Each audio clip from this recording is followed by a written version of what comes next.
As usual, when I have way too much to say about a video game's animation, I had no idea where to start with this video.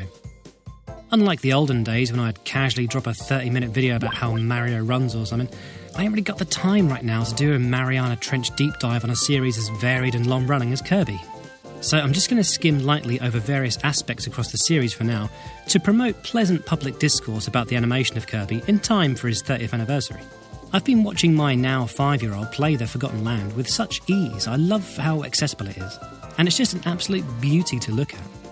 She's absolutely enthralled with him. She's so happy she can draw such an easy character. I showed her the early NES Kirby and I suddenly remembered how good that looks even today.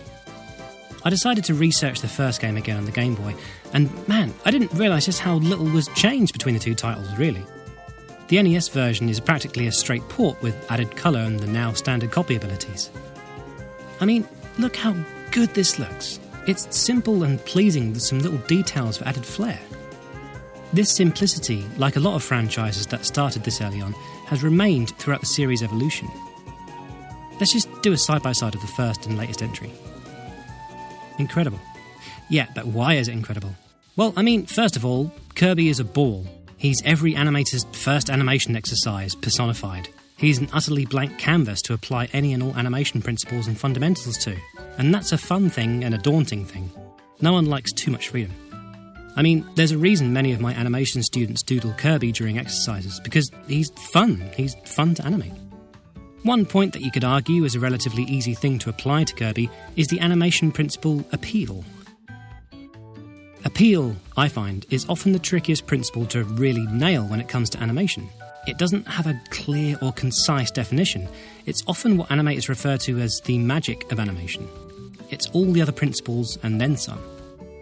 It's also not a matter of if it's simply right or wrong, it's more of a sliding scale. There are lots of things that all contribute towards how appealing an animation is to look at.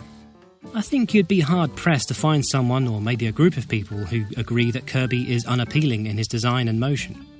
For me, it's the details. Even as early as this Game Boy game, if you bump into a wall, you'll squidge into it. I mean, that's Squash and Stretch 101. So few games thought to do this, and to be fair, so few games probably could do this without someone as squidgy and deliberately cute as Kirby. When you jump, your fall animation is this kind of ungainly stumble, complete with a little dust star to signify your landing. Kirby is often pulled around by whichever limb is leading, like if he raises a hand, the body is sort of tugged into that direction. But it seems as though it's because of this really simple design, the developers can focus on just making everything fun. I mean, it's also playful and cheeky. I mean, look a little deeper than surface level and there's some darker stuff lurking about, but feel free to elaborate on that in the comments for me for sure. The trouble with Kirby is, how do you change up the posing? How do you make Kirby different to look at? Kirby can't crouch or stretch. He can't particularly emote that well with just eyes. He's just a ball with big feet and pointy wing arm things and long black eyes. But they still pull it off. Squish him and pull him to crouch and reach, combine some mouth shapes with eyebrows to create some simple emotions that resonate with us. I mean, let's take any number of promotional images. There's still this through line, this line of action. He is still malleable. I mean, he can certainly make the 5 main shapes of the Laban movement framework, which are pin, wall, ball, screw, and pyramid. But this is more for performing arts analysis and doesn't really apply to Kirby. I just want to show off something I learned recently. Other ways they make up for his simplistic character design is filling in the gaps with snappy timing of everything he does. Let's just look at the wheel power in Kirby's Adventure.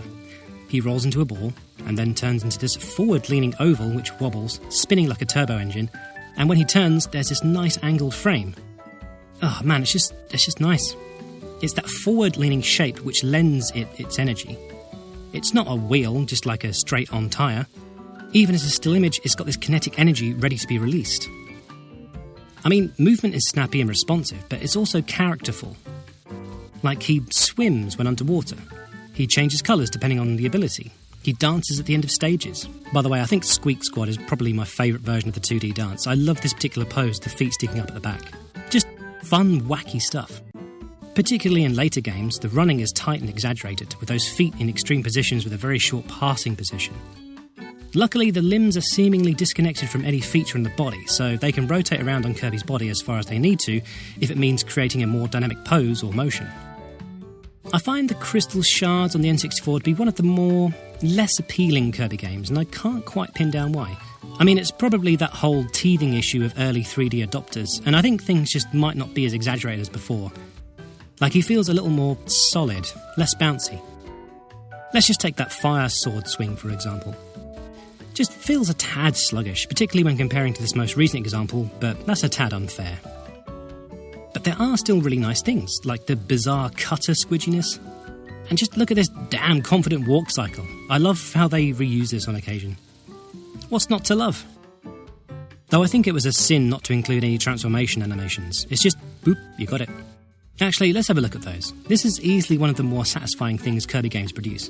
Why is there always a plane when I try to record audio? Forgotten Land is an easy pick, but just look at what you have to fit into about 1 second of human time.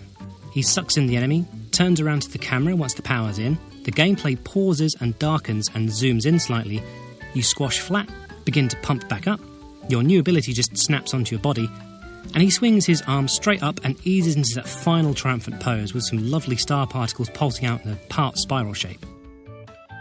The rhythm of this is lovely and never gets irritating or detrimental to gameplay, I find. I mean, there are so many lovely bits of animation in this game. The way Kirby uses mouthful mode to completely change his shape and how he moves with these things is just so nice and comical to watch. I like how the shape of what he swallowed kind of bounces around inside him until it fits the right way. I like the wave the Waddle Dees and Kirby give each other before parting. It's so cute. Even more so if he's got a cone mouthful or something, those little wings. I like how the frame rate drops when moving objects are far away. It gives it this stop motion effect, though I appreciate it's probably not for everyone. I'm a bit of a sucker for lower frame rates, and I think this stop motion effect would probably only look right in this 30 frames per second game. I mean, if I had the time to make such a video, I would scour every bit of animation in Forgotten Land and compare it to previous iterations until I lost my mind. I mean, I want to break down all the lovely effects animations with this cool, flat, shaded look to them, which seems to be a common approach these days. But I simply don't have those 3 hours anymore. But can please someone do this? Can there please be more than 2 video game animation channels? Your name doesn't even have to be Dan. Okay, so Epic Yarn is a really nice looking and feeling Kirby game. I mean, the whole wool motif just works so well in changing Kirby's shape with every other movement, and it doesn't feel clunky or confusing. You can still pass that movement in your mind, which I think is some very clever and some very meticulous planning. Everything has a nice fluid motion to it. The way everything has a soft bouncy follow-through motion is just lovely. By the way, while it's slightly less traditional, I really appreciate Rainbow Curse from a visual design perspective. I love the whole claymation aesthetic. There should be more games that take this visual approach, I think. And of course, Star Allies was pretty much the forerunner to Forgotten Land. Like, many of these animations feel and look the same in both games, and that's amazing. Translating 2D movement into 3D is famously a tricky thing to do, and having all these actions read well from any angle is no easy thing. I mean, you'd think Kirby being a ball would be easy, but it's something that makes it harder, if anything. In fact, this dev interview shows the efforts they made in making actions readable, or at least feel more readable, from different angles. If you weren't quite touching the ground, but thought you were, then you were touching the ground and would jump instead of float. Likewise for projectiles, if it looks like you hit an enemy, then the game lets you hit that enemy. Readability is an important factor in video game animation. It's a nice solution to a visual issue, which is one of the many reasons Kirby games are fun and accessible. Just look at all these utterly brilliant looking games. How can you not love Kirbo? And obviously there are many other things that add to the appeal of Kirby, like the music, the sound design, the abilities, the stage design, the boss design, the interface, all of which come together to create this absolute masterpiece of brilliantly childish entertainment. Thanks to my pates in the credits here for funding this one. Check out my animation tutorial channel where I show you how to animate various things from scratch. I'm making a game called Attack on Starlight, and you can follow it on Twitter for production updates. I'm going for this sort of pseudo Hanna-Barbera appeal. It's going to be an action game with platforming elements and flying elements with some big fun bosses. Go have a look. And I'll see you soon. Love you, bye. Daddy, Kirby can't move. I can't move Kirby. Oh, okay, I'll come and help you in a minute. Do you like Kirby? Yeah. Yeah. What's your favourite thing about Kirby? Fighting monsters. Fighting monsters? Yeah. With what? Um, What's your favourite Kirby power? the ice one. You like the ice one? Yeah. I thought you liked the the sword one. I like the sword one. How many powers do you like of Kirby's? All of them. All of them? What? Even the tornado one?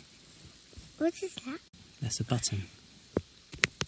What's Oh. that say? It just says press to open. There you go. Who's your favourite boss in Kirby? Who's your favourite boss in Kirby? Tell me, who's your favourite boss? The wind one. The wind one, what, the tree one? Oh, what, do you mean the duck? Yeah. Oh, okay. Can you say bye-bye to everyone on here? Bye-bye.